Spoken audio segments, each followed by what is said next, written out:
Good evening and welcome to today's discussion. If you're just joining us, this is Internal Medicine Primaries, West Africa discussion class. Okay. This is the first question for today. It says insulin affects which of the following processes?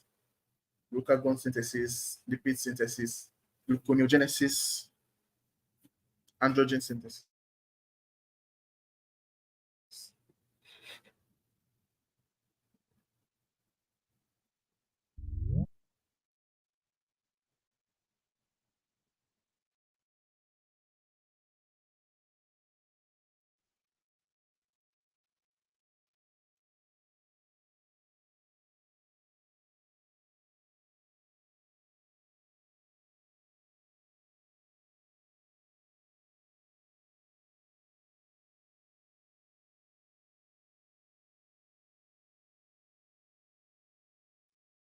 I think this question, let me edit it. This is one of those questions where the intent to put except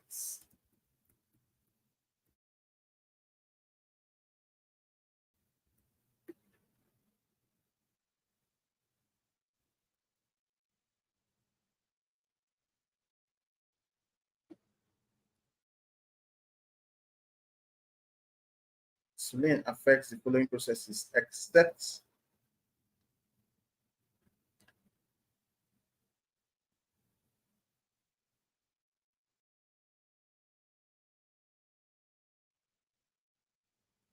yes, that's the answer because it affects basically all this stuff. Insulin is an anabolic hormone, so think of it as anything that has to do with synthesis, gluconeogenesis, just anything that has to do with creating new things, creating new uh, substances. Okay, you'll find insulin there. On the other hand, glucagon is a catabolic hormone, just like other catabolic hormones. Don't move this thing. Who is this person? Stop it. Just like other catabolic hormones,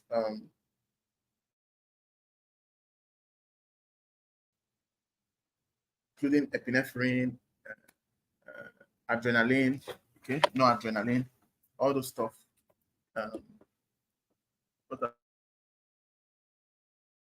are these other hormones? Cortisol, okay, growth hormone, all these ones are catabolic hormones because they lead to breakdown. But insulin is majorly an anabolic hormone. Okay, growth hormone is also an anabolic hormone. All right. So the answer is option D.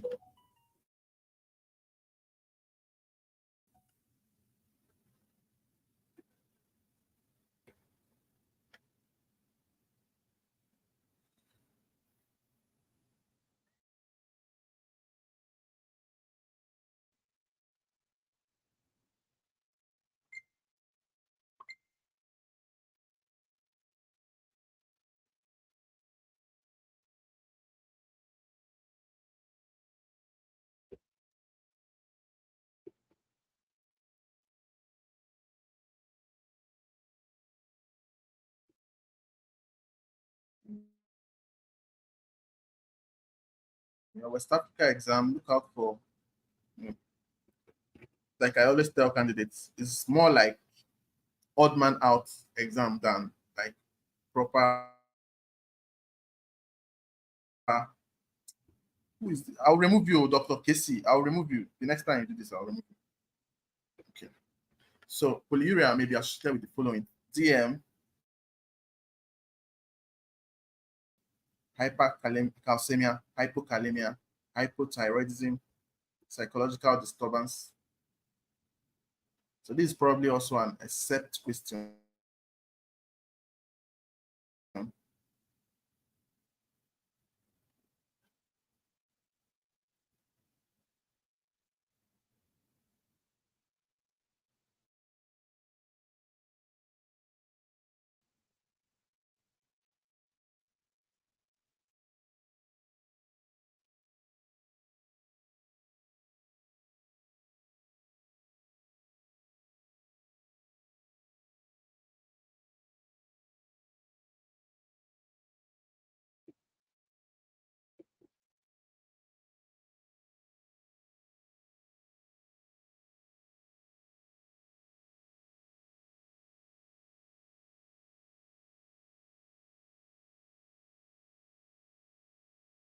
See, follow your instinct in the exam.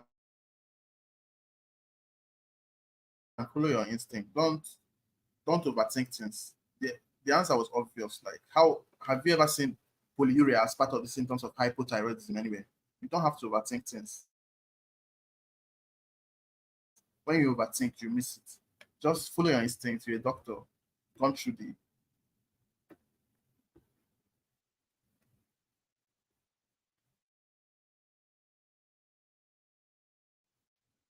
HLA B27, except rheumatoid arthritis, psoriatic arthritis,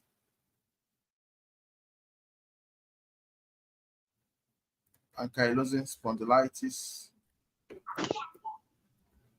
inflammatory bowel disease. Hold on. Inflammatory bowel disease.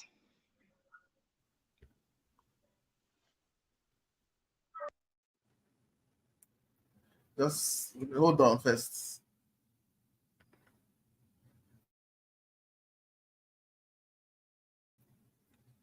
Please, let's answer. HLA B27, they like this question. There's no year that they don't bring it out. You're supposed to know,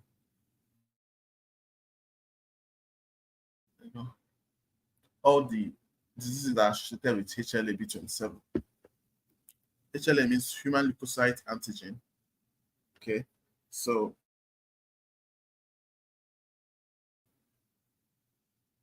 there are still other HLAs subtypes. There's one HLA doctor like DR, HLA B7, HLA D3, D4. Like, you need to know different diseases and their HLA haplotype. But this HLA B27 is a very special one because all the diseases, they can occur together. And when one occurs, there's a chance that the other one will occur just because they are all interconnected by the same human leukocyte antigen. Okay, so psoriatic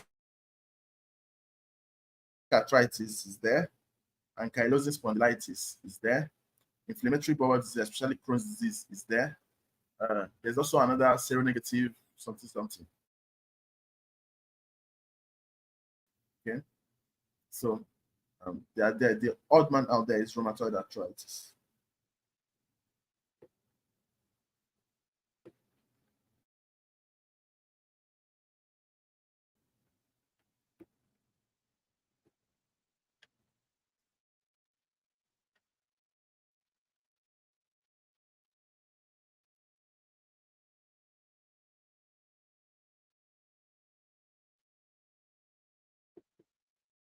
Follow your instincts. There's nothing we are saying here that you haven't come across, except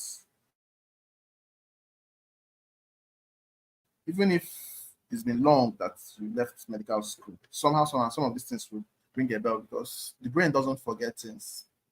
It stores them. Sorry, Chief. This But the only thing is that some things may not be, superficial. They may be what? Excuse me, Chief. So the answer is rheumatoid arthritis. Yes, rheumatoid arthritis. Okay, thank you. Okay. So the next question here, talking about fibrinoid necrosis. And where does it occur? Is it in amyloidosis, malignant hypertension, presentic nephritis, peptic ulcer disease?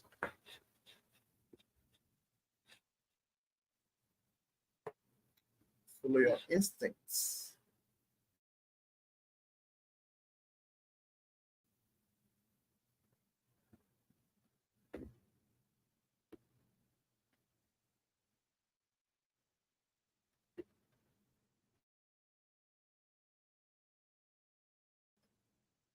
Many times, your instinct gets answers right, but you find a way to talk yourself out of it.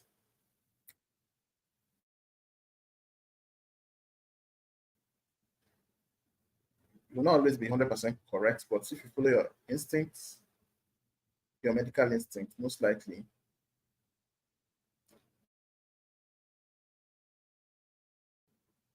you do well.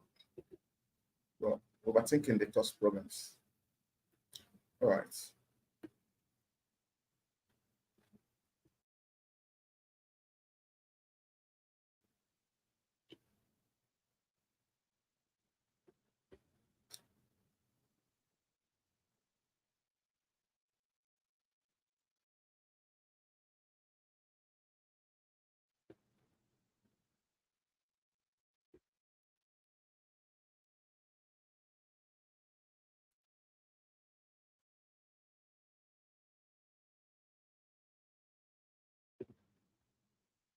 Okay, concerning the hard sounds, we'll beat this topic very, very much.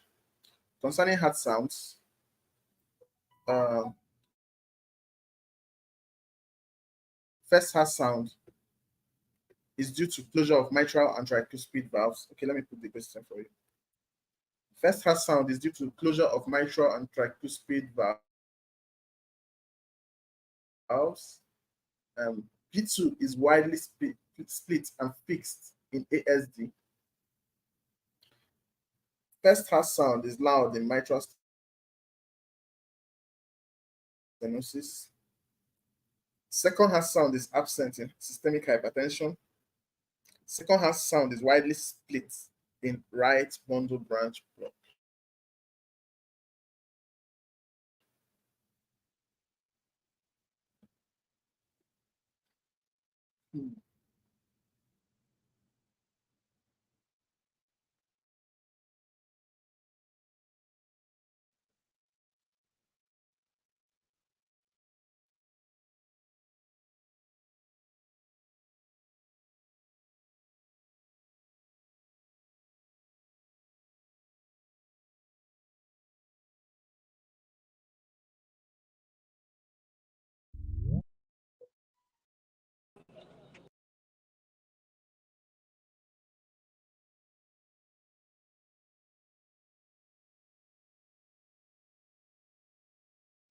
So remember that we are looking for the odd man out. So we have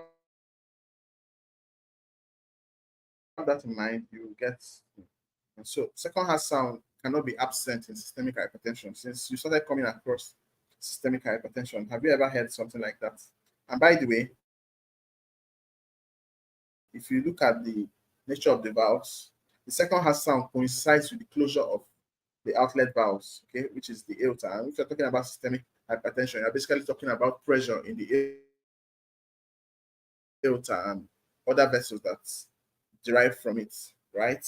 So, if anything, the second heart sound will be louder because it's going to be closing against force. So it will be louder than usual. All right.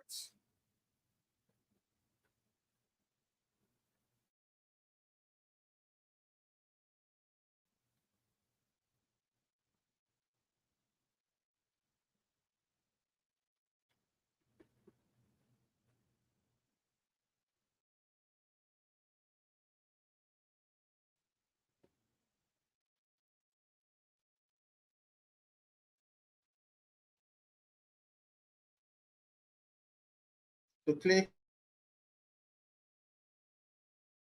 features of iron deficiency.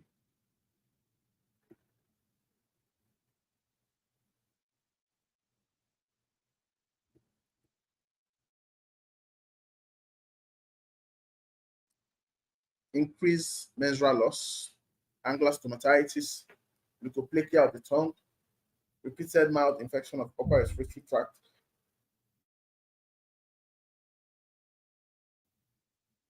splenomegaly.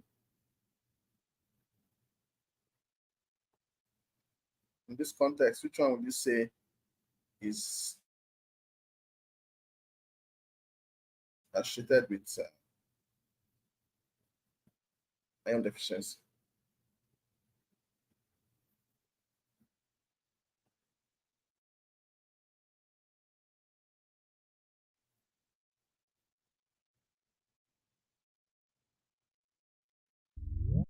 You know something about iron deficiency? You studied it in physiology. You studied it in pharmacology. You studied it in hematology. You studied it in pathology. You studied it in medicine. You studied it in pediatrics. So like you have multiple ways of getting exposed to it, and it's the commonest cause of anemia in this part of the world. Okay, so iron deficiency and anemia is also a question somewhere. Iron deficiency anemia is the commonest cause of anemia, in this part of the world. So you need to know about it, the clinical features, angular stomatitis. Okay, one of them. There's also this thing that it causes esophageal webs. Okay, it can cause webbing of the esophagus and causing dysphagia. It's one of the causes of dysphagia.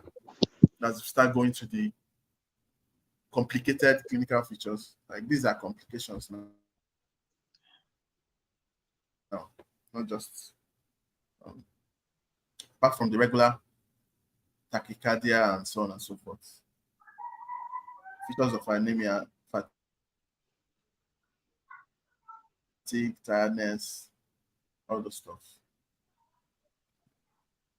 Okay, so this question is testing your knowledge of the blood-brain barrier, BBB. Okay.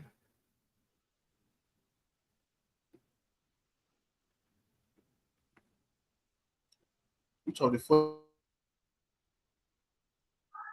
following is not a biological barrier?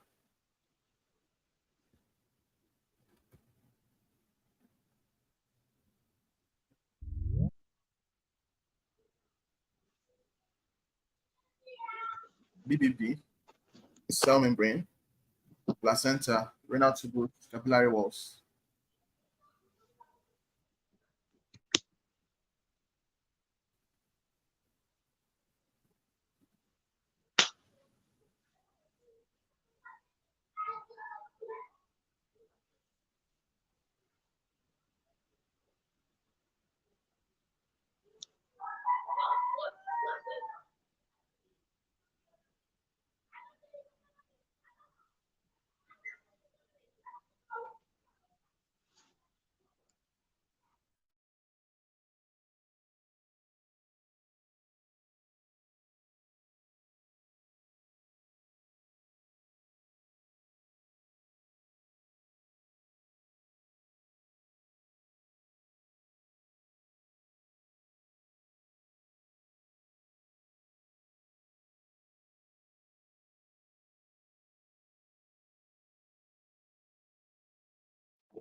Okay.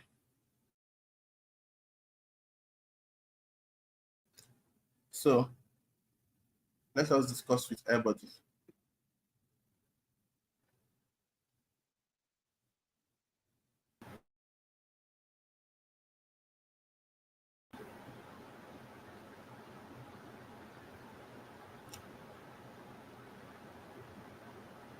Let's see what everybody has in store for us.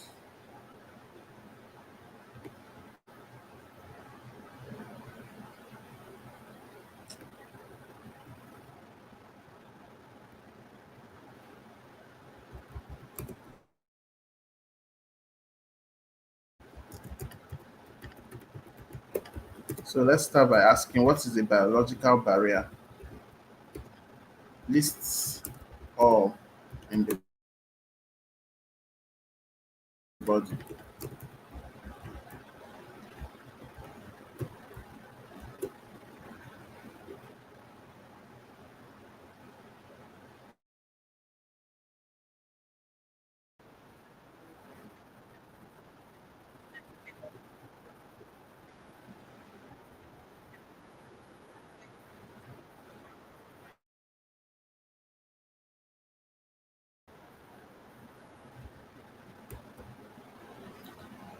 Okay.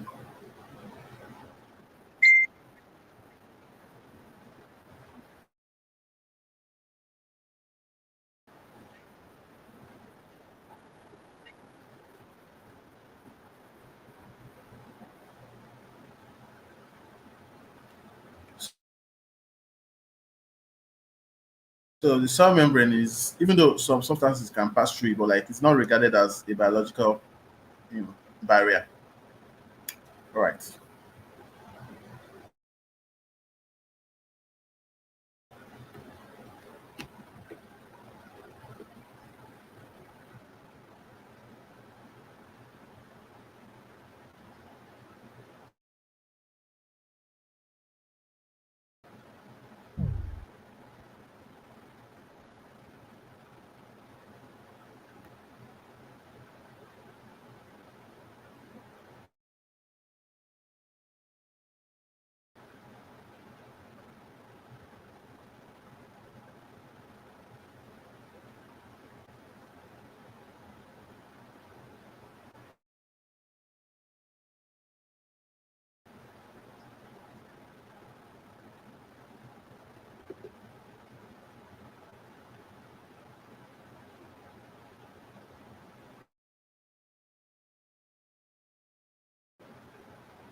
Okay, this question says, what's the mechanism of action of zidovudine?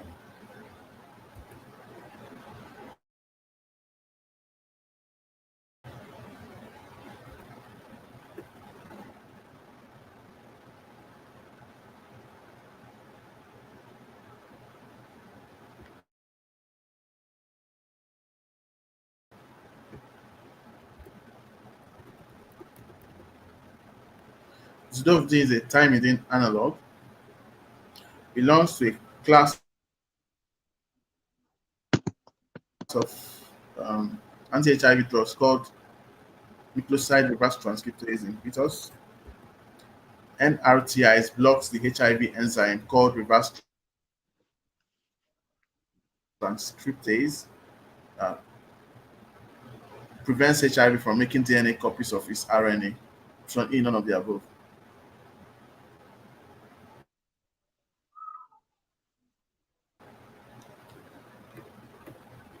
Zidovudine, lamivudine, abacavir,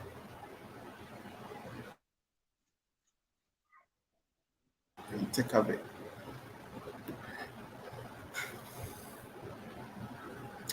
Okay, see what we are going to do.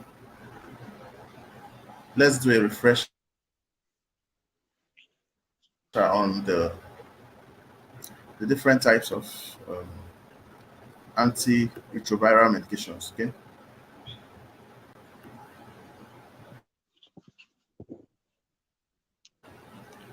classify. I know that we have nucleotide reverse transcriptase inhibitors and non-nucleotide reverse transcriptase inhibitors. Then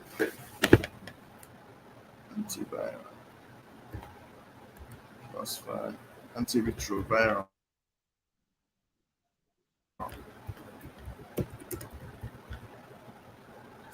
With examples in each. Tabulate. All right.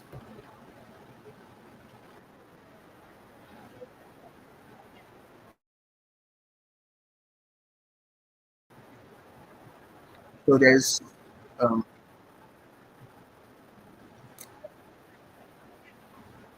nucleoside reverse trans, like I said,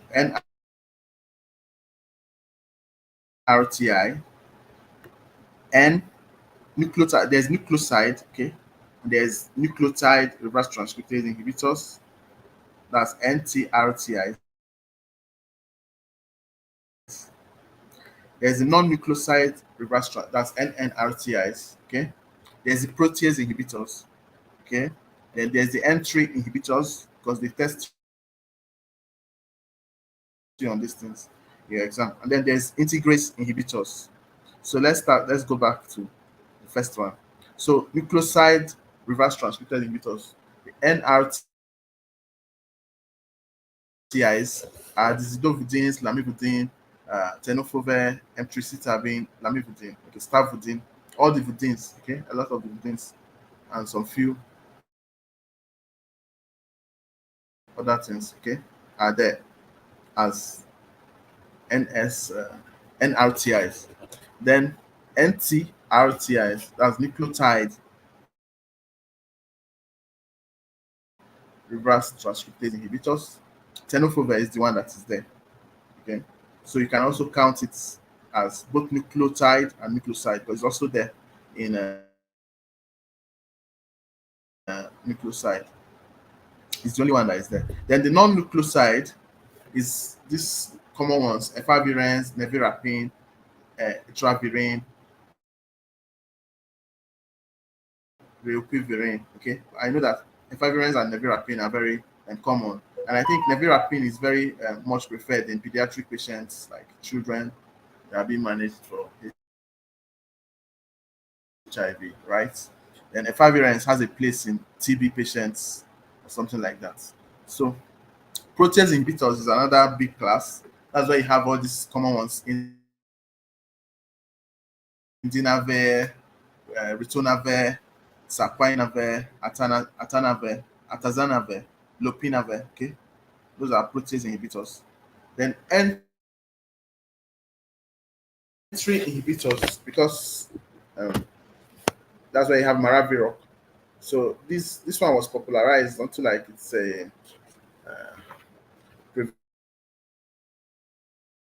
prevention medication that people were abusing at some point. Then enfuveritide, okay. Then integrase inhibitors, raltegravir. You'll be able to remember these ones because like it has integrase, you have tegravir, so that tells you that it's integrase.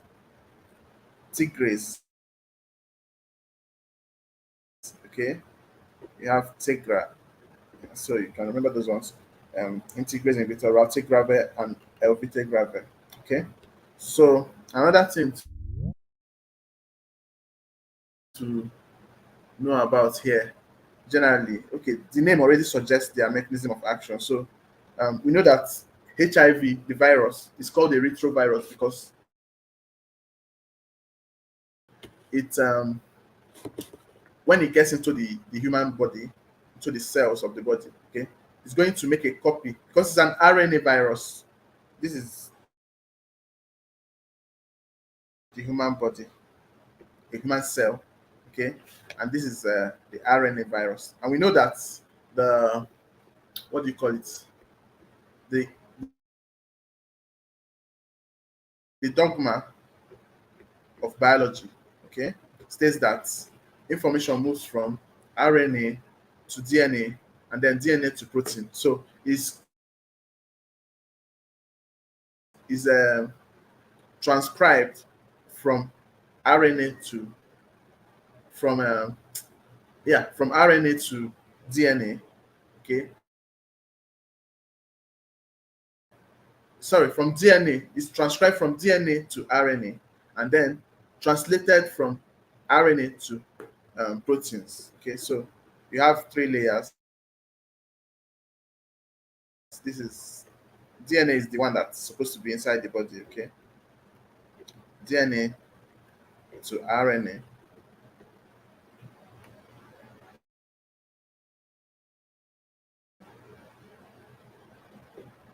then RNA to protein. And we know that this is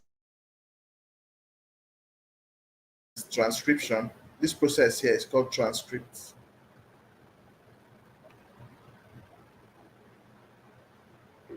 Then this process here is called translate.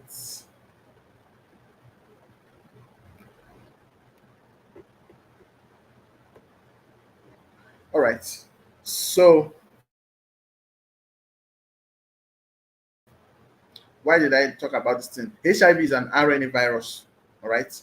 When it gets into the human cell, what it does is that it's going to incorporate itself, okay, into the cell through the receptors and blah blah blah. It will eventually enter into the cell and it targets immune cells, right? That's why it causes immunodeficiency because it targets immune cells, CD4 positive cells in particular. That's why those cells are like they are being monitored as the. That's why you count CD4. Okay, you check the person's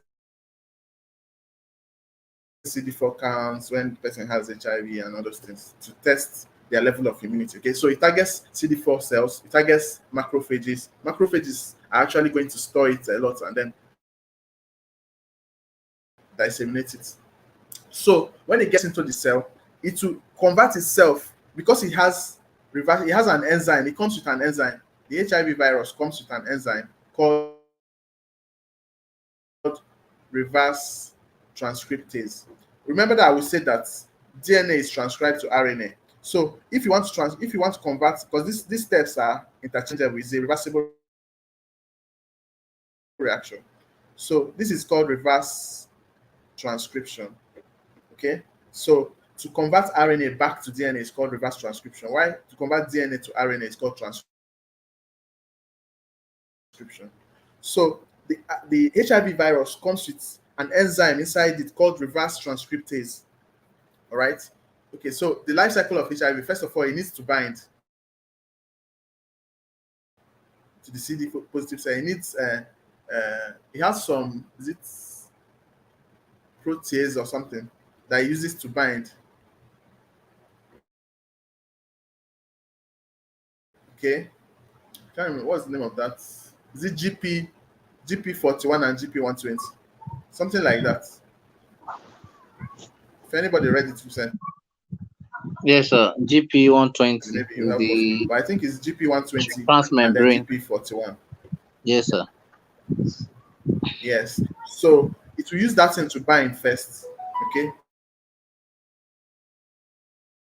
So that's also one of the places where you can block it. There are some people in this world that don't have this GP120 and GP41 receptors, so they can never get HIV no matter what they do, right? And so that's one of the things that happens. Then if it binds here, eventually it will enter into the cell. The cell will phagocytose it and all that. It will now enter. So when it enters, it will now do that reverse transcription. So now from the RNA that it came with, it will now convert itself to a DNA. You know what it will do when it converts to a DNA? It will go and incorporate itself to the person's normal DNA structure, double helical structure, right? It will find a way to go and put itself inside the human being's DNA and now start replicating, because DNA always replicates through mitosis. If it's a sex cell, it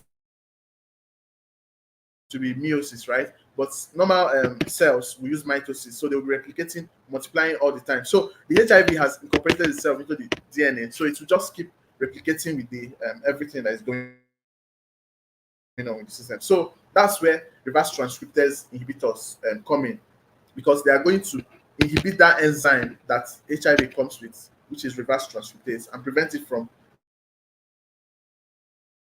converting itself from RNA into a DNA that it will now incorporate into the body system.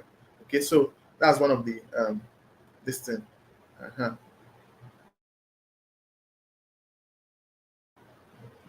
And then I think there's a place where it produces proteins, and so that's where protease comes in.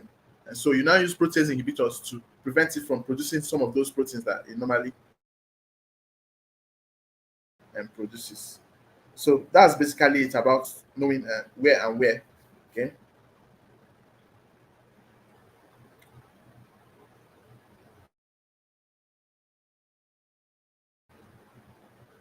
And so it needs this enzyme integrase to be able to incorporate itself into, like, to join itself. It's like a sewing machine that will join itself to the human DNA. So it needs this integrase enzyme to, incorporate itself, to integrate itself to the human DNA. Then it needs entry inhibitors. It needs entry, like those receptors, to enter. Okay, so you inhibit it at the entry point. Okay, you can inhibit it with the protease when it's trying to now create proteins. You can inhibit it with that. Then when it's trying to convert itself from RNA to DNA with reverse transcriptase, you can inhibit it with that. So if you have that in your mind, if you just think of the life cycle of HIV, you'll be able to think of the different places where it can act. So what was the question again? So I believe with that we should be able to answer this question. mechanism of action of zidovudine. So first of all, you now ask yourself, what is zidovudine, right? Yeah. And we know that zidovudine is one of the first classes. Is the nucleoside reverse transcriptase inhibitor. Okay, so you now use that basis to analyze your answer to the question. Zidovudine is a thymidine analog. Uh, so probably, let's see if there's an accept there.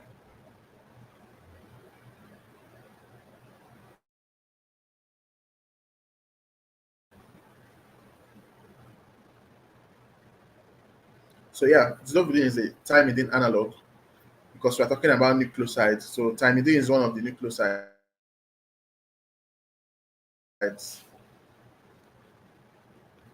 That brings me to DNA structure. I think I'll talk about it now because they also test you on that. Like you need to know the purines and the pyrimidines, okay, the double helical structure, how the proteins form together, okay. So it's also a nucleoside reverse transcriptase inhibitor, in particular the thymidine analog. It blocks HIV enzyme reverse transcriptase, which we know. Then this action prevents HIV from making DNA copies of its RNA, which we already know. So none of the above is the answer. All right.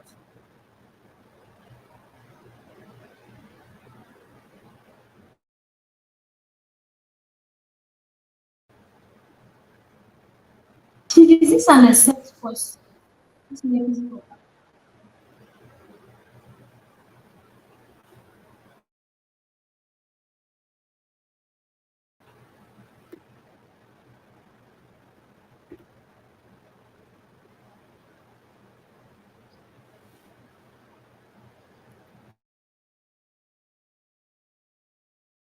Is it that your screen is blank, Dr. K? Is it that your screen is blank, or what exactly is the issue? So my screen is blank, Chief.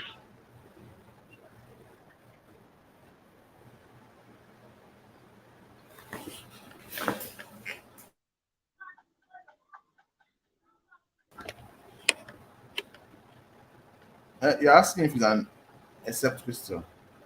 Uh, Depends on how the question comes now. This one is like mechanism of action of the all of them are true. You're looking for the odd man out. That's just have it in mind that you're looking for the odd man out. So like doesn't necessarily have to be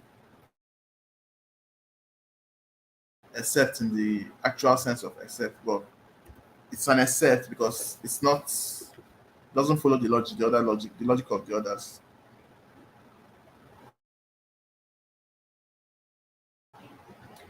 So which of the following is not involved in intrinsic pathway of blood coagulation?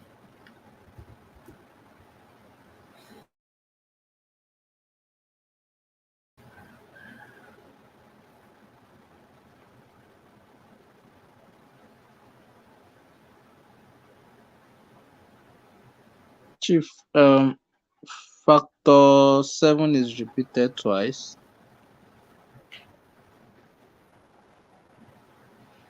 Is it written twice? Yes, option A and option E.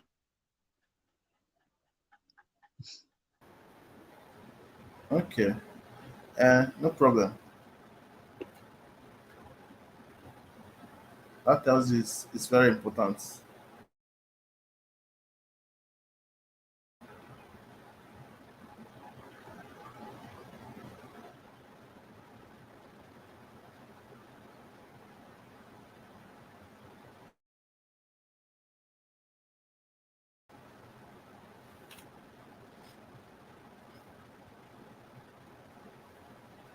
So factor 7 is actually an extrinsic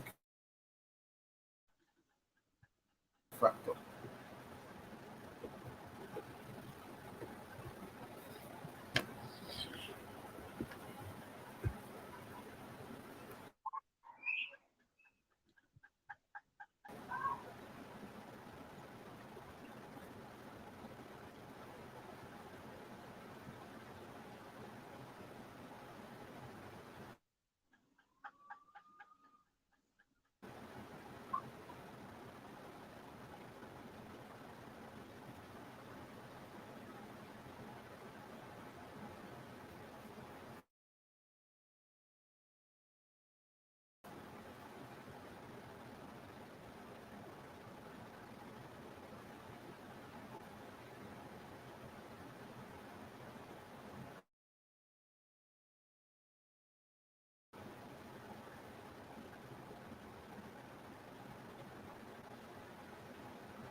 Okay. Pylori stenosis may be complicated by acidosis, hyperkalemia, hyperchloremia, hyperchloremic alkalosis.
Okay, so it's asking about bile salts.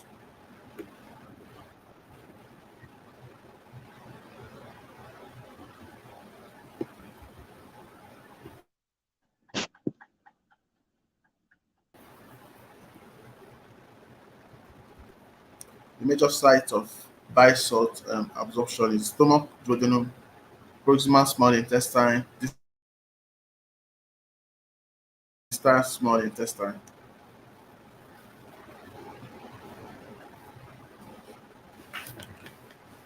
The major site of bile absorption.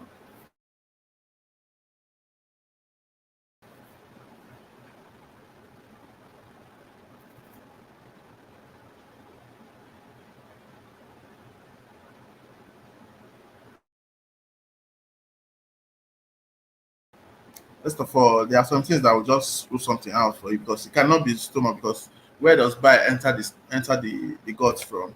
It enters from the second part of the stomach of the duodenum.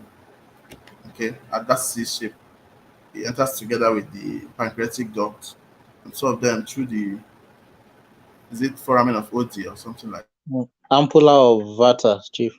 that. Ampulla of Odi. So yeah.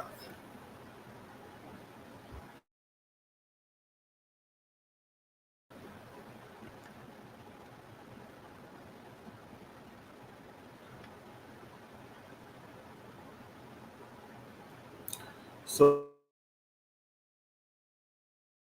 the ileum is the major site of bile absorption, and you know that ileum is the distal small intestine. So option D is the answer.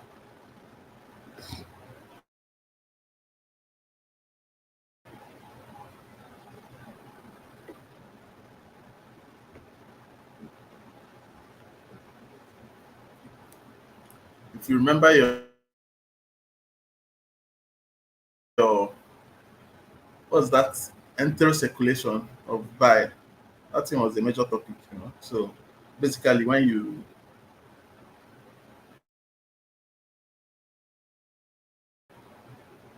eat fatty substances, because you need bile to emulsify the fat. The meaning of emulsification, just like when you use soap to wash your hands, you just finish eating something oily, right? And you just went and washed your hand with water. How does it feel? It feels like you've not washed your hand because the oil is still there. But when you put soap on your hand and wash your hand suddenly now feels clean. You wash off the oil. Okay, so that's what bile does to the fats and oil that you took in. Okay, So when you eat high fatty meal or whatever, it stimulates the intestines to produce a hormone called CCK, okay, which is also known as cholecystokinin. And so what it does is to stimulate the gallbladder to release bile in response to the food intake of fatty food intake, right? So when it releases bile comes together with the pancreatic juice through that same place I described before, and then enters into the duodenum to come and mix with the food through the process of digestion. So the bile will emulsify the fat, increase the surface area, saponify it, right? So that digestion can take place. The help of enzymes that digest fats, okay, lipase, pancreatic lipase, and things like that. Okay, we now break down the fat further, then now make it easy for absorption, right? So the bile that was used is not going to be some of it will be absorbed anyway. Okay, some of it will be absorbed, especially at the ileum area. It keeps going down with food. Majority of it will be absorbed at the ileum, but some of it, as it's going down the intestine, bacteria will act on it. Okay, so um, there's one called stecobilin that will finally pass out with the food, with the stool. Okay, so that's what gives the stool its brown color. When it's exposed to environmental air, it now changes color to a darker color, right? Yeah, so that's stecobilin, a subtype of bile. Okay, then there's a part of bile that is going to be absorbed into the system. Okay, then some of it is going to be excretable in urine, like urobilinogen that can pass through the urine. Normally, bilirubin itself cannot pass through urine, but urobilinogen, that's the urinary part of it, can pass through urine, and that's what gives the urine its part of its color. Okay, so these are some of the things you need to know. All right.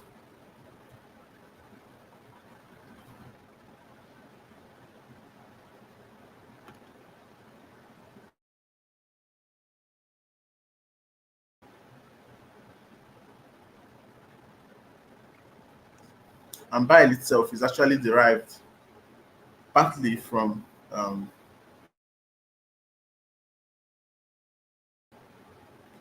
hemoglobin. Like broken when hemoglobin is broken down, a part of it, globin part of it, enters into the bloodstream to go and form proteins. Okay, while the heme part of it will be breaking down further and now form bile. There's a cascade for it, but that one is it's not the focus of this exam. So my system is hanging. Can you guys still hear me? Trying to move my mouse. Yeah, I can hear you from here, Chief.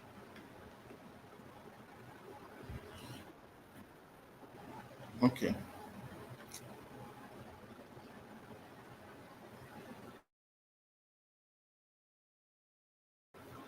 Does anyone have any questions at this time?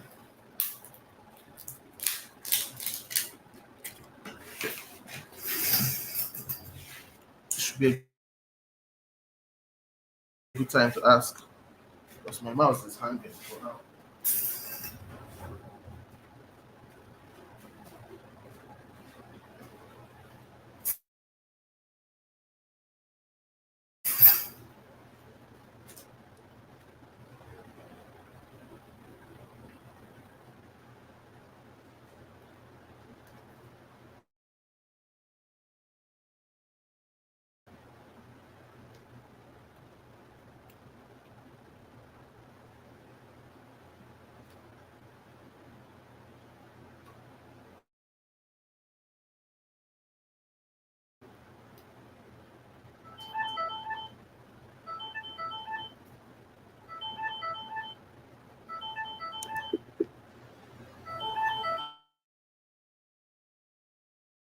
know why my mouse is hanging. It's still hanging.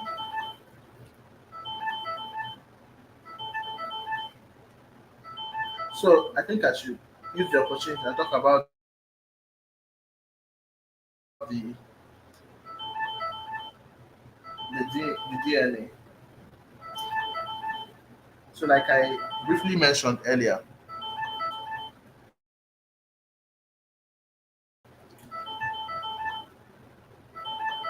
there are two substances that are very, very important for genetics.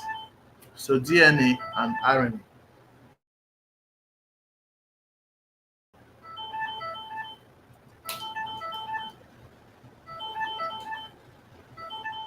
Please hold on.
Still hanging. It's still there. So basically, there are two major substances.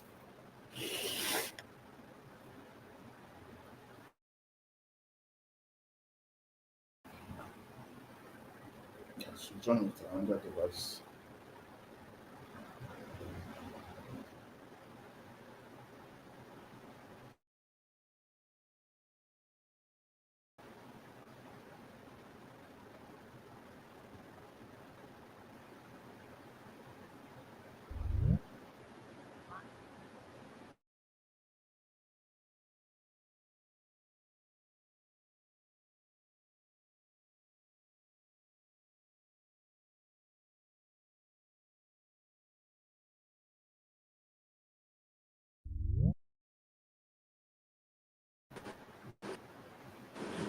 Okay.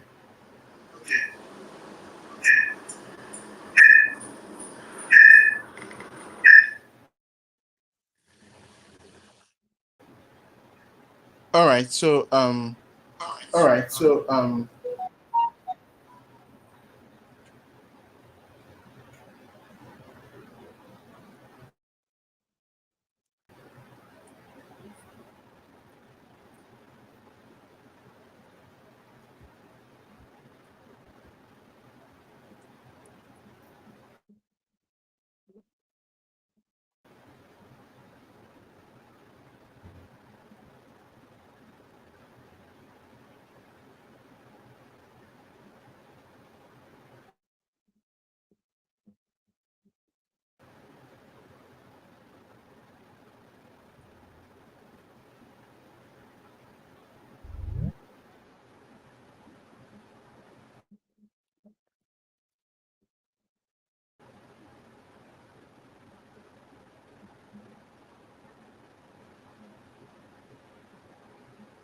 So like I was saying, there are two different substances that are usually very important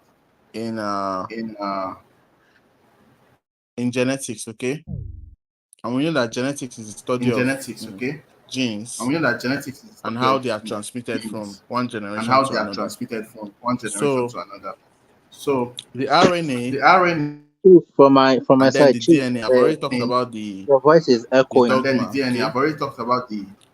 Okay?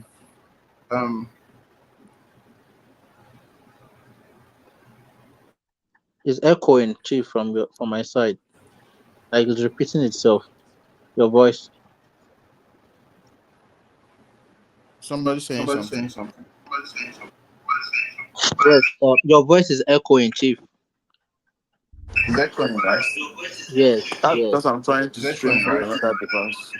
Okay. Don't know what to do for this system. That just the mouse is just stuck in that place.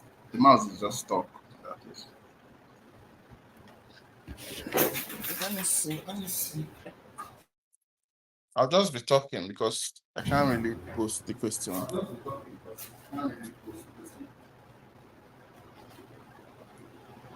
All right, sir. Can stop, right?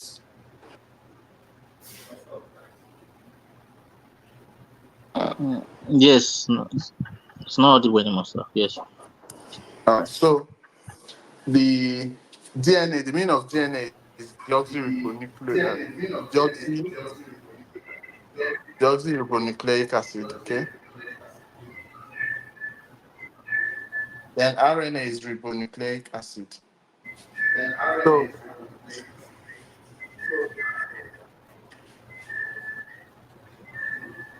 just stay equal.